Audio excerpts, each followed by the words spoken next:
우리 찬양대 수는 작은데 왜 이리 잘하지? 그런 생각을 많이 해요. 아마도 주께서 그렇게 영광을 받으신 줄로 믿습니다.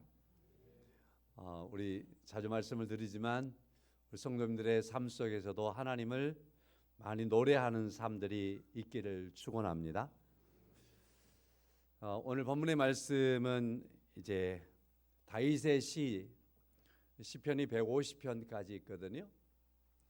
그 중에서도 가장 성도들이 많이 사랑하고 그래서 성도들에게 많이 입술에서 고백되어지는 그러한 시편이 있다면, 또 모든 성도들이 공감하는 그러한 시로서 대표적인 시가 시편 23편의 말씀, 오늘 본문의 말씀이지요.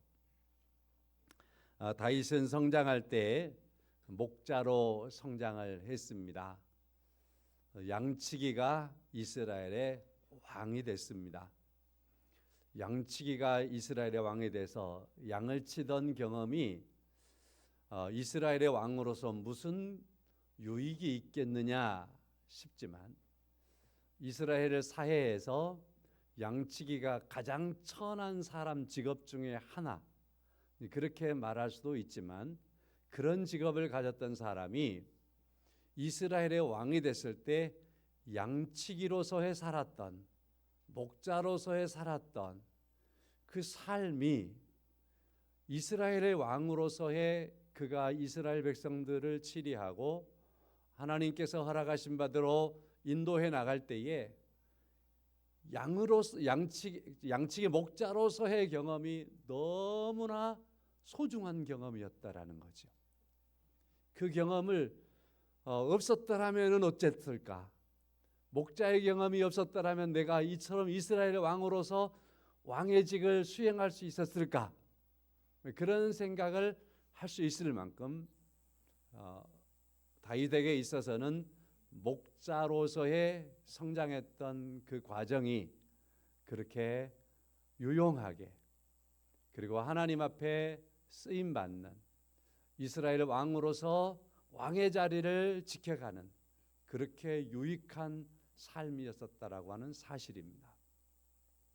전혀 상관없을 것 같은데 그것이 아니었다.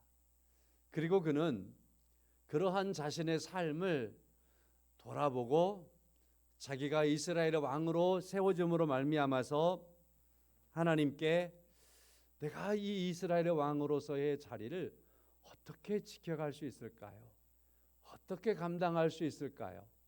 어떻게 이 직분을 하나님 내게 허락하셨는데 내가 어떻게 이걸 이루어 나갈 수 있을지, 그러한 반문이 스스로 들었을 때 문득 아마도 다윗의 마음속에 쑥 들어오는 생각은, 내가 양들을 치고 사랑한 것처럼 하나님이 나의 목자가 되셔서 내가 하나님의 양으로서 하나님이 나를 그렇게 기르시고 그렇게 관리하시고 그렇게 돌보시고 내게 하나님께서 그렇게 마음을 두시고 나의 모든 사정들을 살피시며 돌보시며 나를 인도하고 계셨겠구나 하는 생각이 들어왔을 겁니다.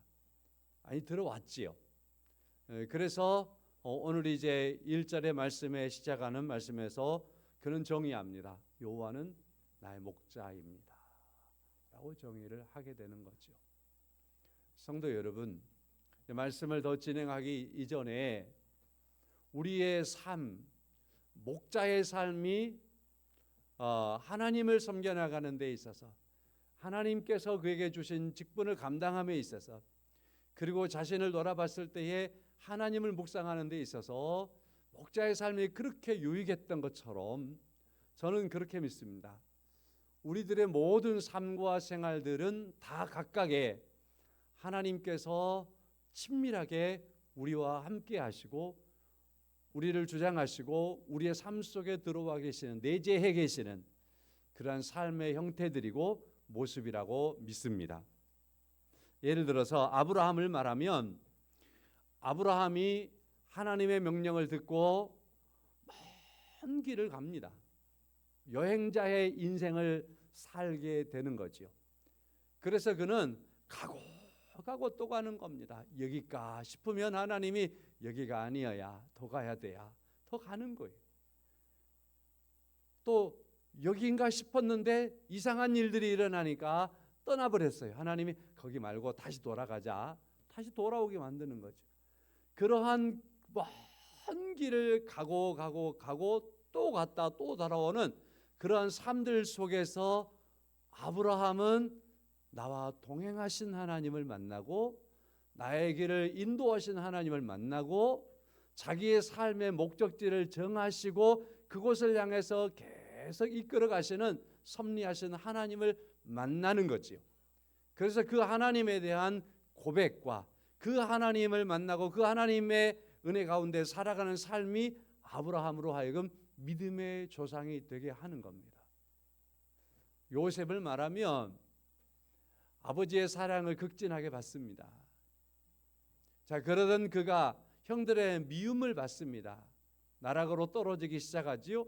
노예로 팔리는 겁니다. 노예로 팔려서 사는 것도 그래도 괜찮았나 봅니다. 감옥에 들어가게 되는 겁니다. 그 감옥에서의 세월들을 몇 년씩 보내게 되는 겁니다. 잊혀져가는 인생인가 싶습니다. 자, 그런데도 요셉은 그러한 삶 속에서 우리가 창세기를 보면 요셉이 하나님을 늘 기억하고 있는 것을 성경은 우리에게 계속해서 되새겨주고 있습니다. 굴 속에 던져졌을 때에도 구덩이에 던져졌을 때도 그가 하나님을 바라보는 거죠. 노예로 팔려가서 노예로 살면서도 하나님께서 함께 하시는 것을 늘 느끼며 사는 거죠. 감옥에 있으면서도 마찬가지입니다. 그래서 그가 그러한 곳에 처할 때에, 구덩이에 던져질 때, 노예로 팔릴 때에, 감옥에 있을 때에 세월들이 오래 지나버리지만 성경에서 요셉에게 있어서는 하나님을 원망하거나 하나님을 욕했거나 했던 적이 기록되지 않습니다. 이게 요셉의 모습이에요. 그의 삶이 계속해서 낮아지는 삶이 있지만 고난 속에서도 하나님을 원망하지 않는 요셉의 모습을 만나볼 수 있습니다. 그는 그곳에서 그 삶 속에서 하나님과 동행했다라는 사실입니다. 그래서 그는 나중에 나를 이곳까지 보내신 이가 하나님이셨습니다. 하나님께서 형들보다 아버지보다 나를 먼저 보내시려고 하시는 하나님의 계획이었고 하나님의 일이었습니다. 내가 거기에 쓰임받고 있습니다라고 말하는 겁니다. 성도 여러분, 여러분과 저의 모든 삶의 모습들, 그러한 삶의 어떠한 소품들, 이러한 것들이 하나님 앞에서 여러분과 제가 하나님을 고백할 수 있고 하나님을 노래할 수 있고 오늘 다윗이 시를 읊어대는 것처럼 여호와 하나님 앞에 우리의 시가 나올 수 있는 은혜가 있기를 간절히 축원합니다. 그렇지 않겠습니까? 다시 말씀을 이제 성경을 떠나서 슬쩍 바꿔보면 이렇게 말씀을 드릴 수 있지요. 나의 선생님이신 하나님, 나의 건축자 되신 하나님, 내가 여행을 갈 때 여행자의 나의 동행 되신 하나님, 내가 배를 타고 가고 있는데 내가 타고 있는 이 배의 키를 잡고 계신 하나님, 내가 비행기를 타고 가고 있는데 그 비행기의 조종석을 잡고 계시는 하나님. 사랑하는 성도 여러분, 그래서 히브리서 11장 32절은 이렇게 말하지요. 내가 무슨 말을 더하리요? 기드온, 바락, 삼손, 입다, 다윗 및 사무엘과 선지자들의 일을 말하려면 내게 시간이 부족하리로다. 각각의 다른 삶의 모습들이 다 다르고 직장이 다 다르고 문화가 다르고 어떠한 시간도 다르고 역사적인 배경도 다 다르지만 그러나 이 많은 사람들은 그들의 삶 속에서 하나님이 함께하고 계심을 알고 그 믿음 안에 살았던 사람들이다. 하나님에 대한 고백이 그들에게 다 있었던 것처럼 여러분과 저의 삶의 모습 속에서 하나님에 대한 고백이 항상 있기를 주님의 이름으로 간절히 축원합니다. 꽃을 보면서는 아름다움의 하나님, 향기를 맡으면서는 이 향기를 품게 하신 하나님, 나를 향기가 되도록 원하시는 하나님, 그런 하나님을 우리가 만나볼 수 있는 겁니다. 포도나무를 보면서는 포도나무의 그 열매를 보면서 하나님은 내게 열매를 맺게 하시는 하나님, 내가 열매를 맺기를 원하시는 하나님, 그런 하나님을 우리가 만날 때에는 우리들도 시인이 될 수 있습니다.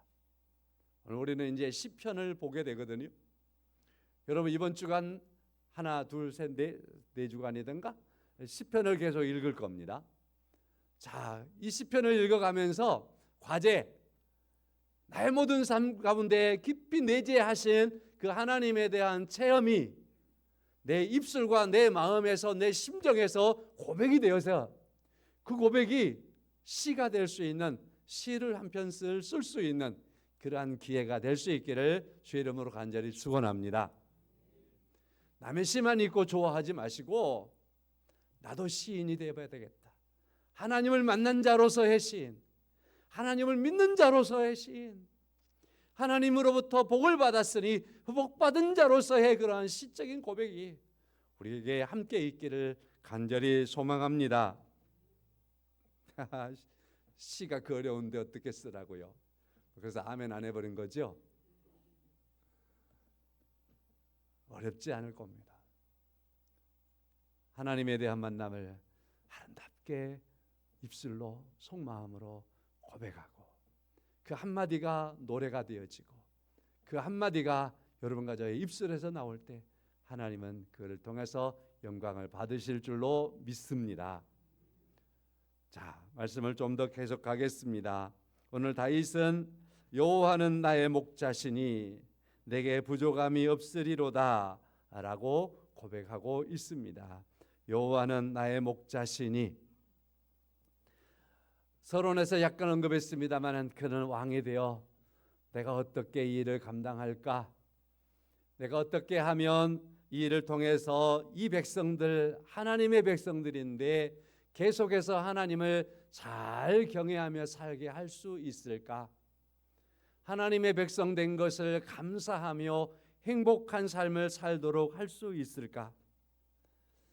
하나님께서 나로 하여금 이 백성들을 이끌어가라고 하시는데 저들이 하나님 앞에서 쉴만한 물가가 어느 곳인가 라고 하는 것을 경험하며 하나님 앞에서 어린아이가 뛰는 것처럼 염소가 새끼와 함께 어미와 함께 뛰노는 그러한 풀밭을 보는 것처럼 그러한 이 나라를 어떻게 평화롭게 이끌어갈 수 있을까, 그런 많은 고민이 있을 때 하나님께서 다윗에게 내가 너의 목자였지 않더냐 하는 마음을 주셨을 때 다윗은 또 생각했을 겁니다. 하나님은 나를 얼마나 사랑하셨을까. 내가 초조해 양을 치면서 초조해 한 것처럼 하나님도 그렇게 초조해 했겠지. 양을 염려한 것처럼 나를 하나님께서 염려했겠지. 내가 아파할 때 왜 아팠을까, 어디가 아프냐 하면서 하나님은 내게 다가와서 아픈 부위를 만져주시며 쓰다듬어 주었겠지.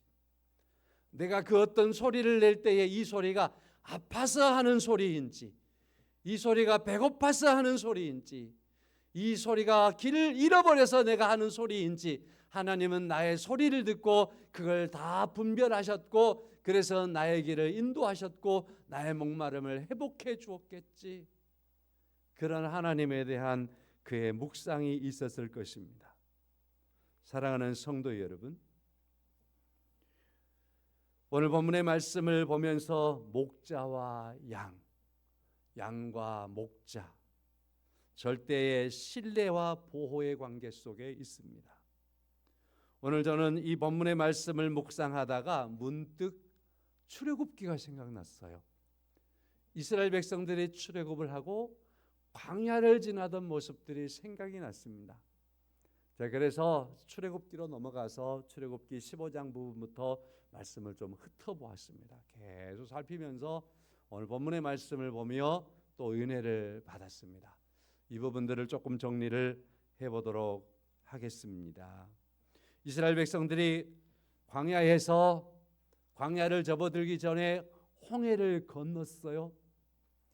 전무후무한 사건이었습니다. 바다가 갈라져서 바다를 육지와 같이 마른 땅과 같이 지날 수 있었습니다. 그리고 나서 아침이 되어 날이 밝아 보니까 다시 바다가 다시 합쳐졌습니다. 그리고 바닷가에 물이 출렁출렁 하는데 나를 보니 살았고 적군을 보니 적군은 죽었습니다. 우리를 쫓아오는 사람들이 이제는 없다.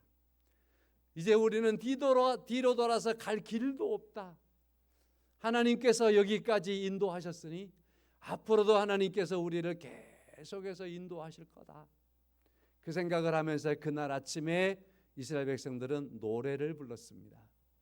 출애굽기 15장에 이때 두 개의 노래가 나오지요. 하나는 모세의 노래요, 또 하나는 모세의 누이 미리암의 노래였습니다. 그들이 노래를 함께 불렀을 때 얼마나 하나님께 감사했겠습니까? 그들의 마음속에 넘쳐나는 감격이 있었을 거 아닙니까? 너무 좋았지요. 얼마나 좋았겠어요. 생각해 보세요. 가만히 생각, 얼마나 기뻤겠, 얼마나 행복했겠어요. 살았구나. 그들이 이제 그 노래를 부르고 다시 발길을 옮기기 시작합니다. 그때부터 들어가는 곳이 수루 강야라고 그럽니다. 수루 강야. 수루 강야를 들어갔습니다. 수루 강야를 지나기 시작합니다. 하룻길을 걷습니다. 이틀길을 걷습니다. 자, 그런데요, 점점 지치기 시작하는 겁니다. 목이 마르기 시작합니다. 물이 없느냐? 물을 찾기 시작하는 거지요. 헤매다가 그들이 물을 만났습니다. 물을 만나서 물이다 하고 그들이 물을 마셨는데요, 이게 웬일입니까? 쓰디쓴 물을 마시게 된 겁니다. 이곳을 가리켜 마라라고 그럽니다. 너무나 써서 아무리 목이 마르지만 이 물을 마실 수가 없는 거예요. 순간 이스라엘 백성들은 온망이 푹 튀어나오는 겁니다. 온망. 여러분 기억하세요? 이 엄청난 경험을 했어도요, 죽을 자가 살아나는 경험을 했어도요, 그 엄청난 은혜를 받았어도요, 은혜 3일 못 갑니다. 고난을 만나면.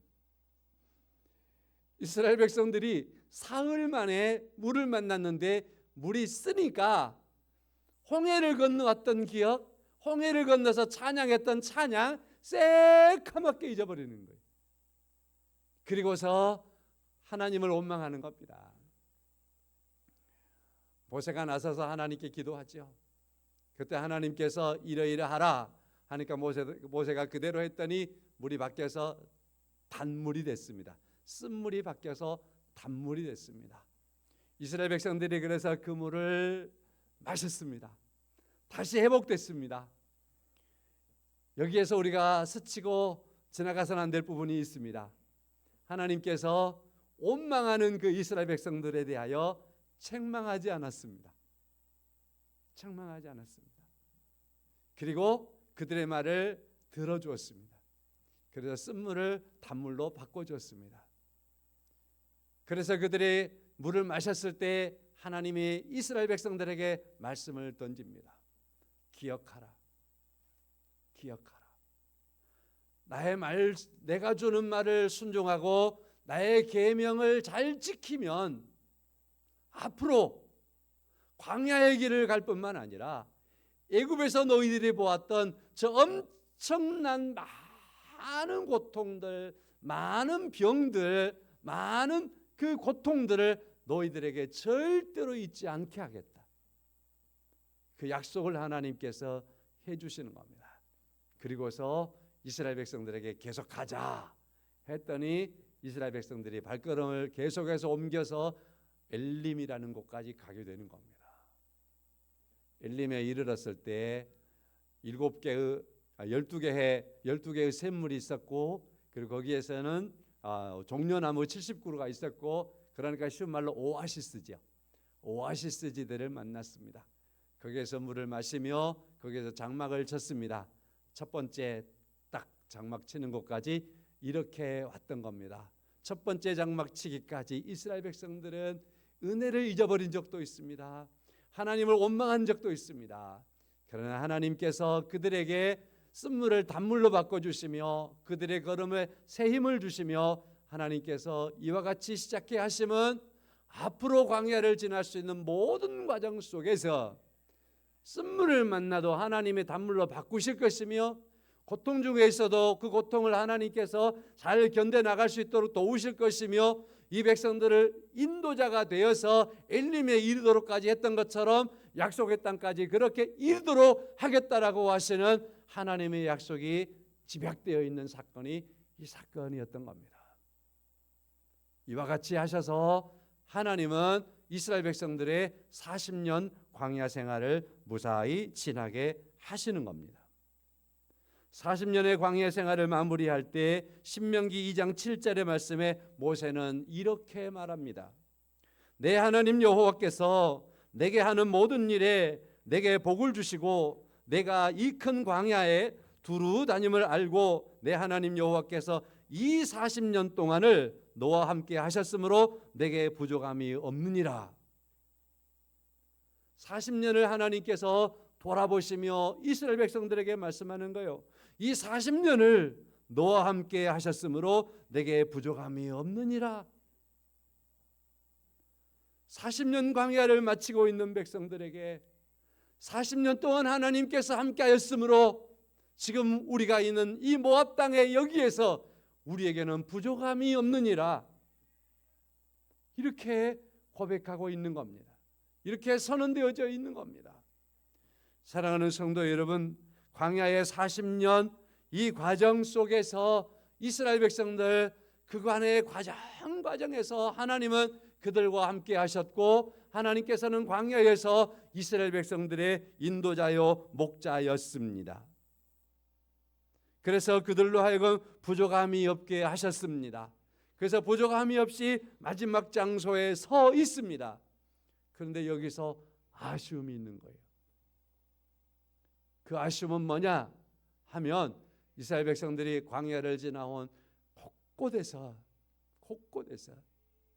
하나님께서 그들에게 주시는 일용할 양식에 대한 풍성함이 그에게 있고 주님께서도 주기도문을 가르치실 때 일용할 양식을 주옵시고 이거면 행복하고 이거면 만족하고 이거면 우리에게 있어서 삶에 부족함이 없는 건데 이스라엘 백성들은 광야를 지나며 날마다 만나와 그리고 그들에게 좋은 생수를 마시면서 부족함이 없이 살아가고 있었음에도 불구하고 이스라엘 백성들은 순간순간 하나님 앞에 부족합니다. 없습니다. 하면서 원망하던 모습들이 얼마나 많았었느냐라는 것입니다. 성도 여러분, 저는 그래서 이 말씀 속에 이렇게 묵상합니다.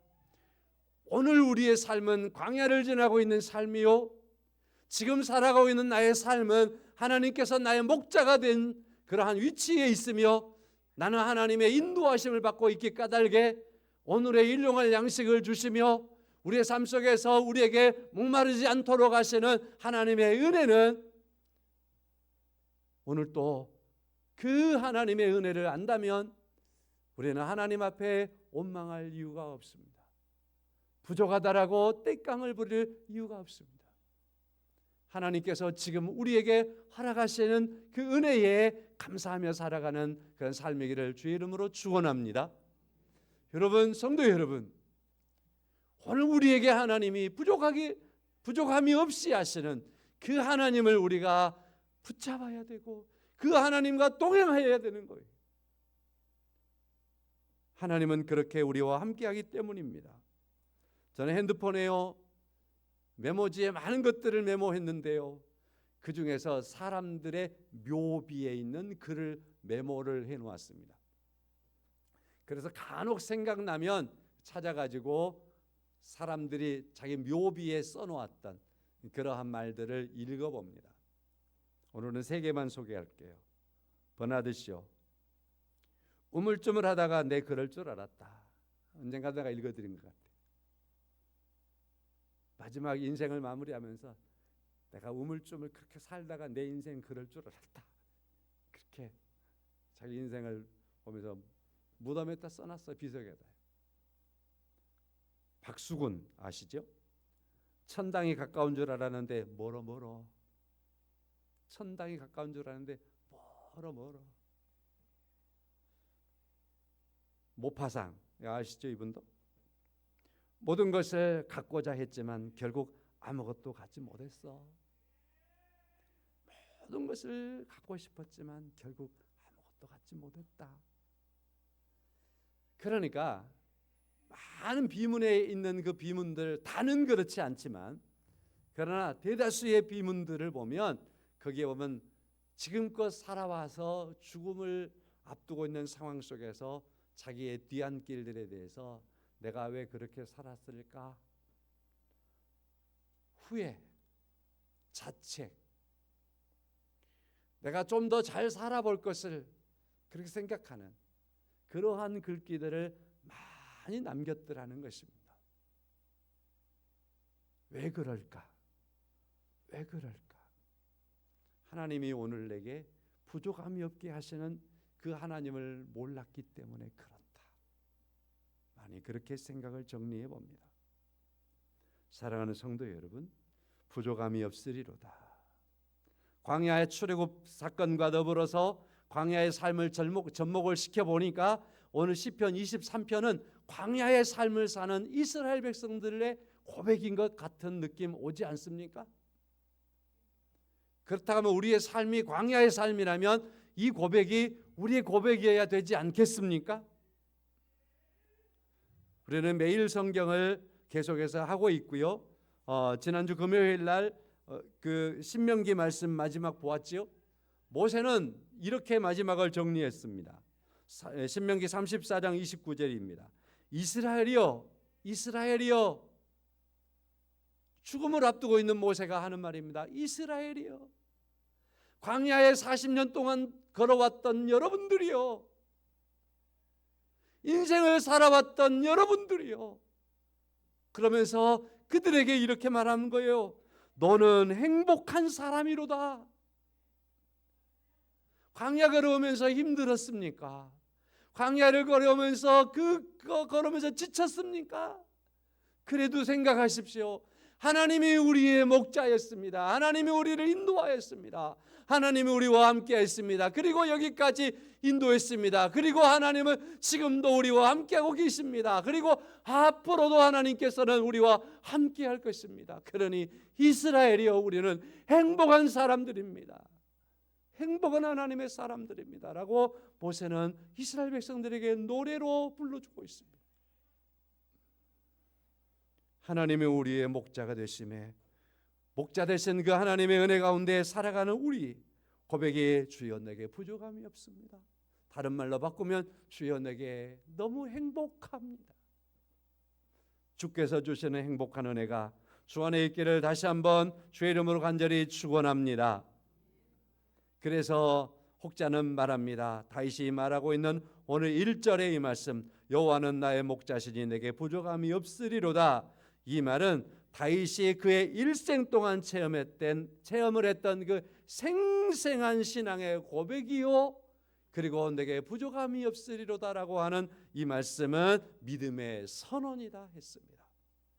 여러분과 저의 생생한 고백이 동일해지기를 원하고 우리의 믿음의 고백이 이와 같이 드러나기를 간절히 소망합니다. 오늘 본문을 제가 한 절 한 절 다 따져드릴 수는 없습니다. 성도 여러분, 선한 목자라는 짧은 글을 읽어보았어요. 그랬더니만은 목자와 양의 관계를 두 가지로 정의를 해놨습니다. 선한 목자의 특성이 있다.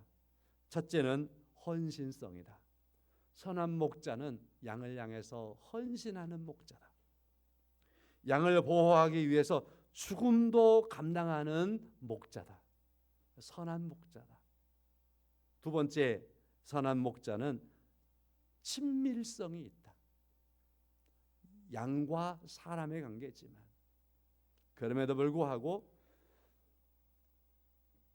양의 이름을 알고 양의 음성을 구별할 줄 알고 수백 마리, 수천 마리 양들이 있지만 그 양들의 음성을 구별할 줄 알고 그 양의 상태를 알아내고 양의 울음소리를 들으며 배고픔의 소리인지 아픔의 소리인지 길을 잃어버린 엄마를 잃어버린 새끼의 소리인지 그 소리를 그 양과 계속 부딪히며 살고 있었기 때문에 그 친밀성 때문에 그걸 다 안다.